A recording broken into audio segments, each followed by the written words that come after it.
The 250th overall pick in the 2009 NFL Draft, a starting running back for the Jacksonville Jaguars, Oakland Raiders, and New York Giants organizations from 2009 until 2016, and only the fourth NFL player to win the Dancing with the Stars competition. On behalf of myself and Brandeis University, Rashad Jennings, thank you for taking the time to join the program today. Absolutely. My pleasure, man. I appreciate you having me on. Beginning your college football career at the University of Pittsburgh and later transferring to Liberty University after your freshman season, why did you choose to play football for those two programs? Well, the reason why I started off at the University of Pittsburgh is because that actually was the first university that saw potential in me as a running back. I didn't have a lot of scholarships to universities. The only universities that I got a scholarship from were the universities that I went to their football camp. I went to a football camp at Pitt. They offered me on spot. I went to a camp at Virginia Tech. They offered me on spot. I went to a camp at North Carolina. They offered me on spot. Had I not gone to any of those camps, I wouldn't have had any scholarships. But that was the first university that saw me as a running back. Everybody else wanted me to play defensive end or outside linebacker. So that's why I chose Pitt. Why did I transfer? Me and Liberty University is because my father's illness that he's a double leg amputee at the time. And I wanted to be there to help out around the house, help mom out and help pops out. I was only 19 years old at the time, and family is all I knew and had. And they had been there for me for 19 years. I figured I could be there for 3. I only had 3 more years of school. And so I chose Liberty because it was 10 minutes from my house. What role do you believe education has in helping many of these young men pursue their dreams of playing in the NFL? More to the point, do you believe most of them should remain in school all 4 years? Yeah, the school. No, I'm just playing. I'm a big proponent of education. That's why I just jokingly said that. But seriously, it's a role. It's a process. In order to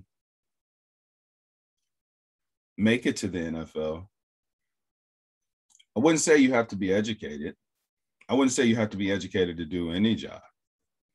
I would say you have to have the resume to do any job, to be heard, to be seen, to even be having a shot. And all this outside of football. All of this outside of football. You have to have the grades even to get on the football field. I'm not saying you have to be educated. You have to have the grades. I know a lot of people that were A students that are very uneducated. So this idea that a grade across the front of your paper means you are educated is ignorance. Education only could be proven through thereby experience. For me personally. And so what I tell, and I had to learn the game. I hated school. Like I'm talking about, I hated school. I had a 0.6 GPA at one point in time, and I thought I was smarter than school. I really did when I was younger. And some parts, yes, I was. And the other side, I really wasn't at all. One of the major sides, I wasn't smarter than school because I didn't understand that it was a system that I had to get through. So regardless of what I felt, that system wasn't changing. So I always tell students that say they do not like school, but they just want to go play football. They just want to play a sport. They just want to be a doctor. Doctor in education a little bit different. You really probably should take that a little bit serious. You know what I'm saying? I pray you will. But like, say you wanted to go be a painter, or you wanted to get in the arts of. Yeah, I get it. If you don't want like school, you don't really need it, to be honest with you. However, it puts you in a position where you have a plan B, and it also is a necessity in order to be seen at the art that you claim you want. So I had to learn that I had to play the game in school. I need a 2.5 GPA. Okay, how do I do that? I gotta pass a test. Well, am I going to remember any of the answers 5 years later? Is any of this going to be prevalent to my life of me as a human being and how I can contribute to society? Probably not. Probably not. Me knowing the Boston Tea Party and who did what is not helping me in life. However, if I didn't know that at that particular time, to answer the correct way on the test, I wouldn't be in this position to even do an interview with you. So what I did was buckle down, stop fighting the system, and say, you know what?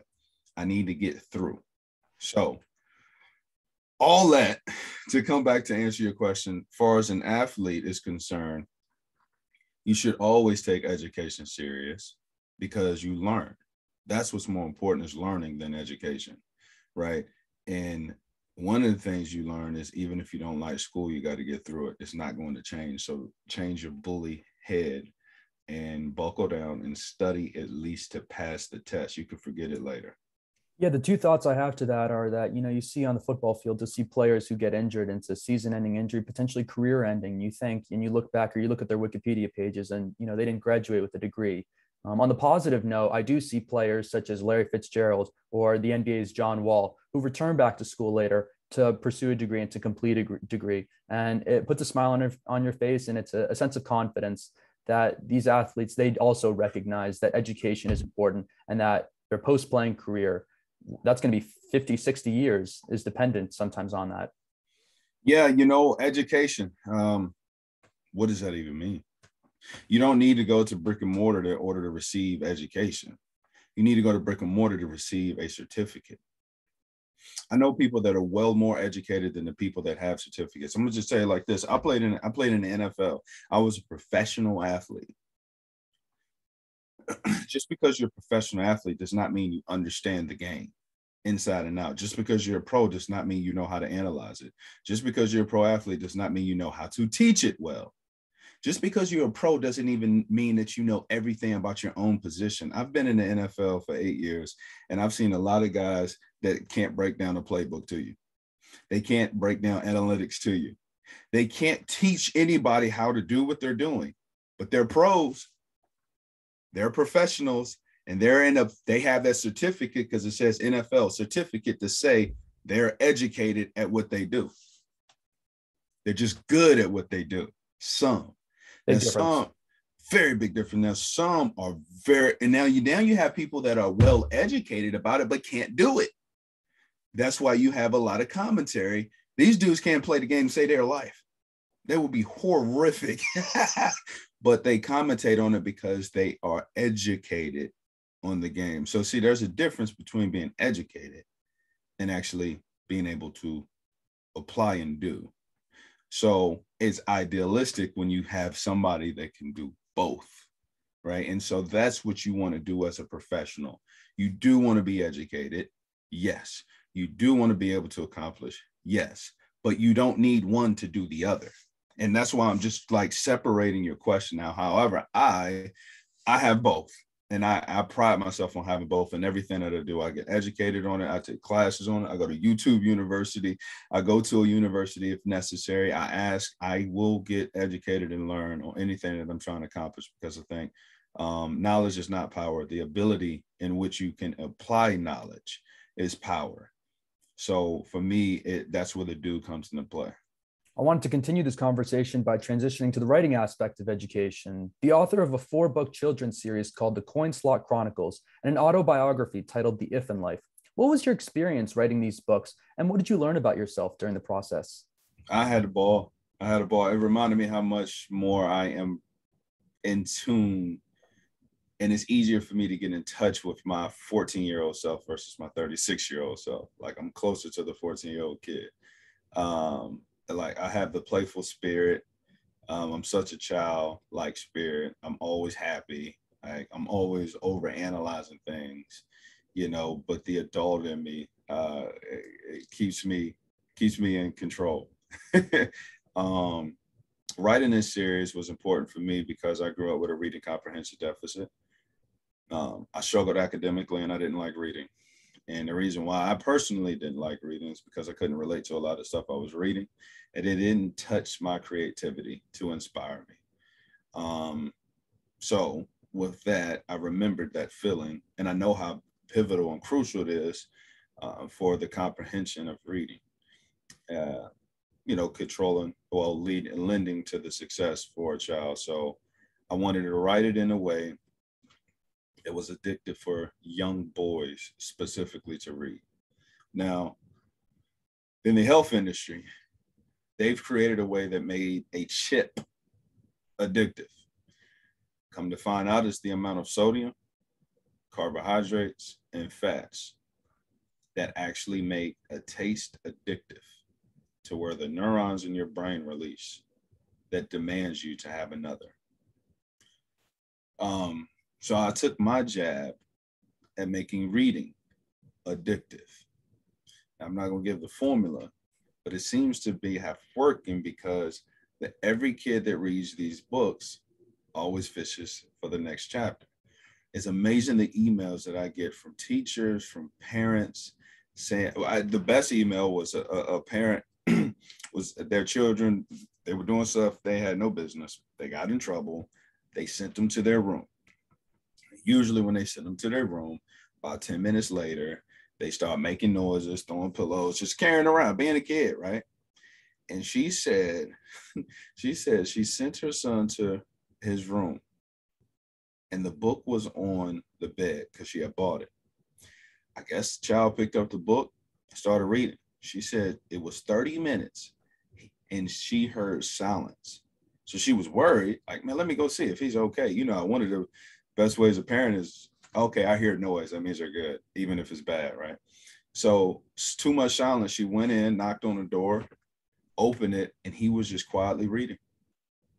She cried. She said it's the first time I've ever seen him continue to read something on his own.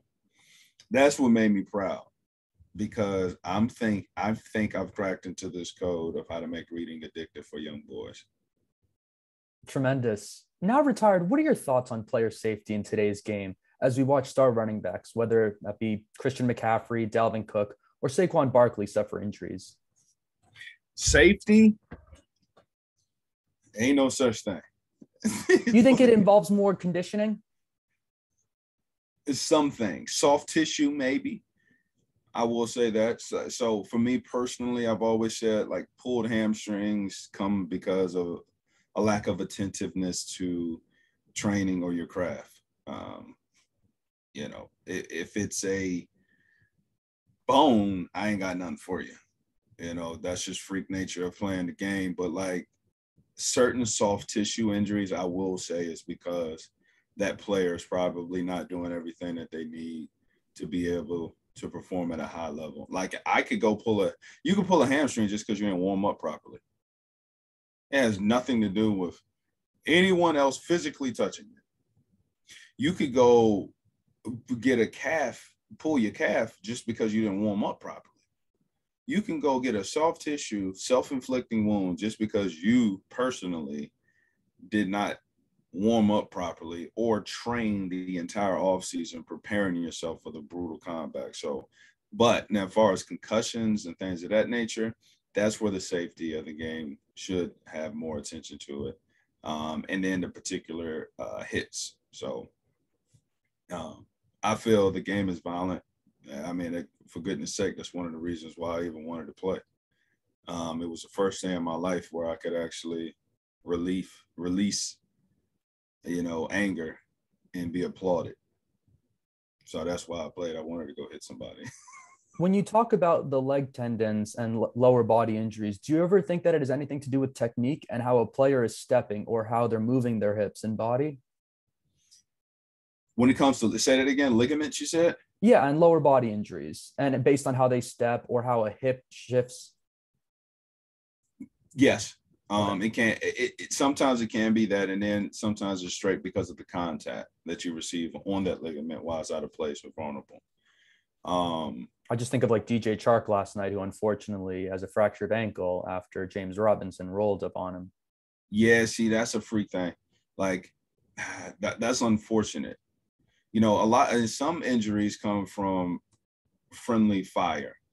Now, I've had situations where as a runner, where I see my receiver or I see an offensive lineman or I see a tight end, anybody blocking for me, and I know I'm about to get tackled. So I'm game planning how I should fall. Because if I fall forward, I might roll my friend's ankle. which people may But laugh at as you talk about this right now. However, sliding and falling down is extremely important because you've definitely seen awkward falls and awkward slides before that end up having an impact. oh yeah, no, falling is one of the biggest part of the game that people that have no idea that that's a part. Like the ability to fall properly. Like I was just running with a couple of friends a few days ago, and we was running, and the dog's running with everybody, and the dog tripped somebody. They fell and jacked themselves up because they don't know how to fall. They don't know how as the ground as you come into the ground how to roll. They just blink, just face forward like, oh my dude, or just put out their hands, blink, like duh. You got to learn where you are in space. Falling is one of the biggest parts of the football game. Like as a running back, think about it. As a running back, if I carry a ball 20 times in a game, odds are I'm gonna be on the ground 20 times. That's a lot of falling throughout a career. You know, you do the math, 20 times, 16, 8 years, and then college, and then playing high school. Like, there's a lot of falling going on. Gotta learn how to approach the ground correctly. Exactly, especially when weight is falling on you. So I would say there is an art. There really, really is a matrix art to this game that if you put it in a slow motion, if you can think and see the whole entire game, it doesn't mean that you're going to win everything, but it's a way to go about it to put yourself in a better position. So, I mean, the safety, you can't do anything about freak accidents. You can't do anything about real collisions, but, you know, the nonsense, the ticky-tack, and with the helmet appropriation, I think you can make it a safer game, which they're trying to. Playing for 3 teams, yet finding success towards the latter part of your career. What was it about the Giants' offensive system that helped you find fortune in the league? Well, when Tom Coughlin was there, it was just smash mouth football. I was leading the league through week 6 as a rusher. I was a leading rusher in the NFL week 6. And we just played smash mouth football at the time. That's it. And there was allowed for consistency.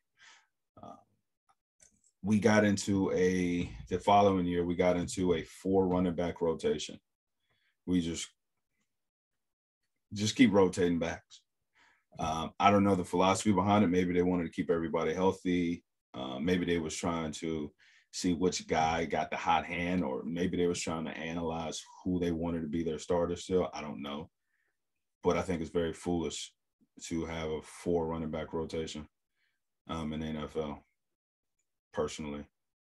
But what helped me was smash mouth football. That's why I was successful in Oakland, and I was the MVP of the Oakland Raiders when I was there, and only played 8 games.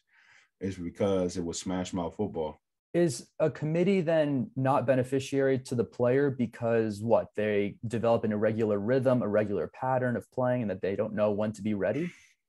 It depends on the player. Everybody's different. Some probably benefit way more by having a rotation. And then some people don't. Like, so I would just only can speak for me. It didn't help me one bit because you don't get the game rhythm. Mm-hmm. Yeah, if you're a scat back, maybe, I don't know. But like for a pounder, an every down runner, you develop the game as a runner. You wear people out. You start setting up things. You get the tendency of how defense are connecting with your offensive lineman and vice versa. You start seeing these individual matchups, and then you set up the big plays. Now, obviously, if a hole is wide open, you're going to run through it regardless. That's just, hey, it doesn't matter. It doesn't matter who the running back is that day, that play. They're going to run right through it the same. But see, here's the thing. All running backs run the same when there's nowhere to run. And fans have to understand this. All running backs run the same when there's nowhere to run, unless you're Barry Sanders. You're going to run right, you're ain't going nowhere. So you have to prepare. It's like if you put somebody in the middle of nowhere, right, you have to give them consistency to develop how to get out of it. Well, it's interesting because I think of, one team back in Tennessee with Derrick Henry. I think of a 2-team back in Detroit with DeAndre Swift and Jamal Williams. Then I think of a few years in New England where it was LeGarrette Blount, James White, Rex Burkhead, James Devlin, And yet all these teams have found success, yet also there are positives and negatives to the scheme. Absolutely. Now the scheme, if you do a scheme, so what they did in New England is they had a rotation, but they called plays to fit personnel. There's a difference. Yeah. So that's not even, I wouldn't even consider that a rotation. That's not a rotation because they're not running the same plays with the same players. That's true. They don't use James White as, a power back. They use LeGarrette Blount. Boom. So that's not even a rotation. When I say we were in a rotation in New York, they would give every running back, it didn't matter. They would treat them all like they're the same skill set and call the same plays no matter what. I ran certain plays way better than Shane Vereen. Shane Vereen ran some plays way better than me, vice versa. But they were giving us both each other's plays. You know what I'm saying? Like, it just, and that's the cool thing about being in the NFL, because we can do it, we can do it all. But I'm saying systematically, it's a difference between calling plays and letting blindly whoever run it versus packages, right? And so I think we had our best when I was in New York, when we did have packages. We slowed it down at one point, and it was myself and Shane, and we would run packages. And that was the year that we went 11-5. And we went to the playoffs and lost to the Green Bay Packers. And that was my last game in the NFL. Between the 2015 and 2016 seasons, head coach Tom Coughlin resigned and Ben McAdoo filled the position. From a player's perspective, what is it like getting a new coach? Is there a sense of hesitancy or simply a new brain for a system that is likely to remain the same?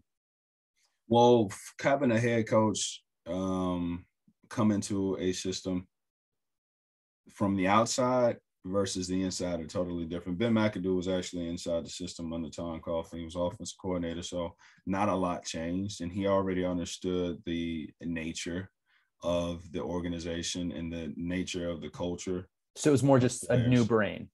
Yeah, it's kind of, yeah. It wasn't a big traumatic change at all because we knew the head coach. Okay. Did you find ever the transition difficult switching between teams, or again, not as much because hopefully the teams would set up scenarios for you to succeed? Yeah, you don't think about it's not a problem from going from team to team. Okay. It's just a matter if the system fits you, how you perform on the field. Now, as in production. Now, hopefully you go to a system that fits you, but even if it doesn't per se fit you, football is football. It's not that many ways you can run a power play. It's not that many ways you can run a slant route. I mean, everybody's doing really the same thing across the league. So it's plug and play for an athlete. Standing in last place in the NFC East with a record of 0-3 and heading down to New Orleans this weekend, what is your reaction to the play of the New York Giants thus far and how Joe Judge has coached this team? We've been in some tough games. I think 2 of the games could have gone either way. It didn't go our way. So that's unfortunate. It's a part of it. I think the next 2 games. Do you think Daniel Jones is the future?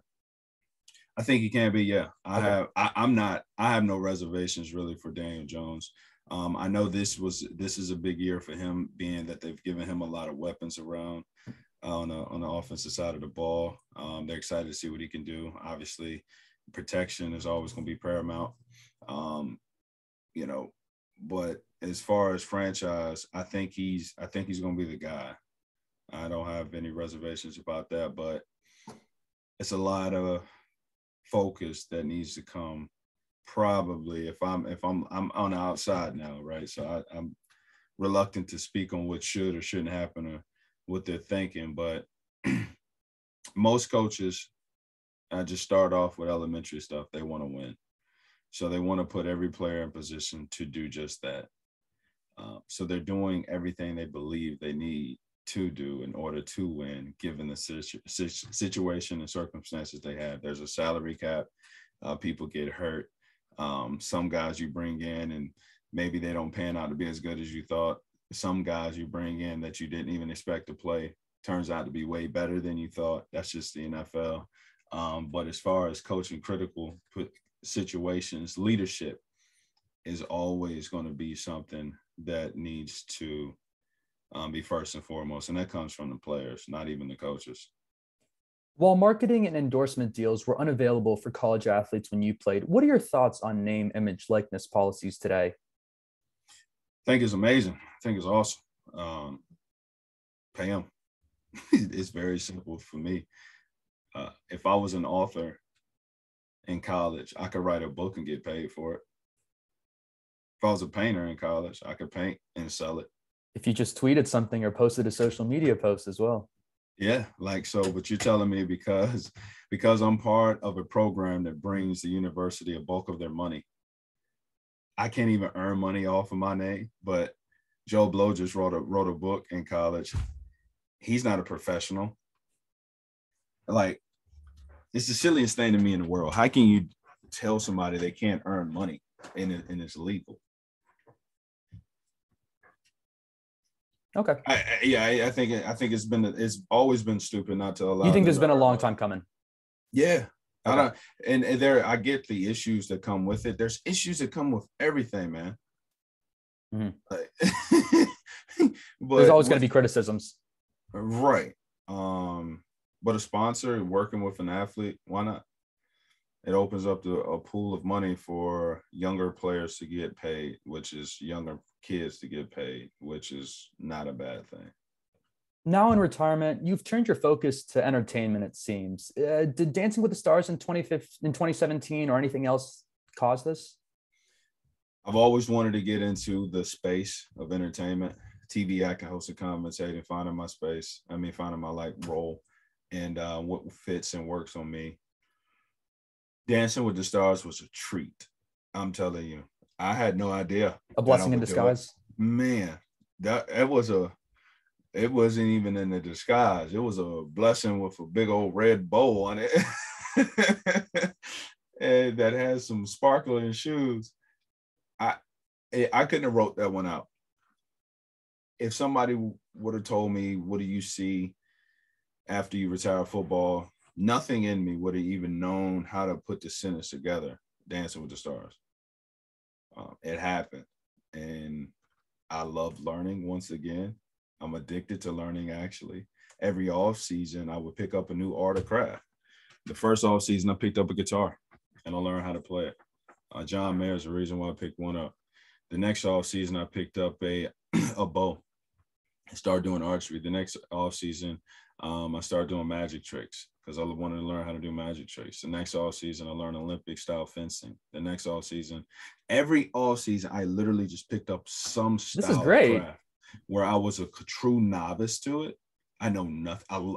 I actually oddly like being in a space where I don't know anything. That's one of the reasons why I even mentioned to you, I don't want to know what kind of questions I'm going to get, because I appreciate that, because that's where I learn. That's where I grow. I'm not prepared. Like here, I know he's going to ask this. I just say this. I said, that's not living. That's not educated. See, just knowing the answers to the test doesn't mean you're educated. You have to be able to think on your feet. You have to have experience, like all of these things, right? So I say all that to come back to me loving to learn. And I think more, well, I can't say, but I feel like more people want to do that. They want to be in that position where they are learning more. But life can kind of suck us out of creativity because we're so busy trying to maintain, survive from an economic standpoint. And so you got to set time for creativity. Sorry, got off on a tangent there, but I hope that answers. Yeah. I know philanthropy is also one of your focuses. Could you share with our audience the role and impact the Rashad Jennings Foundation has in the community? Sure. Yeah. Rashad Jennings Foundation focus on reading, education, literacy, health, and fitness. Those are the areas that I struggle with as an adolescent. And I know not every person has a bigger brother like I was fortunate enough to have, to lend them advice, give them expertise, push them. So I utilize my platform for that. I tell people quite often, there's nothing special about me. It's just the position that I'm in. And so if I can be a magnifying glass towards things I believe are important, I want to do that. And so I do that through the Rashad Jennings Foundation. on the programs I've personally developed, but I lend myself as Rashad Jennings to as many organizations as I can to help them. And, there's a true separation between me, Rashad Jennings Foundation. That moves on its own. It just has my name. They do such a great job over here, and I'm proud to support them. And while I'm supporting them in the things that I believe in, I want to help others too. I do a lot with Habitat Humanity. I do tons of work with autism, tons of work with asthma, diabetes associations, a lot of things to deal with health. I go guest speak with public speak at schools.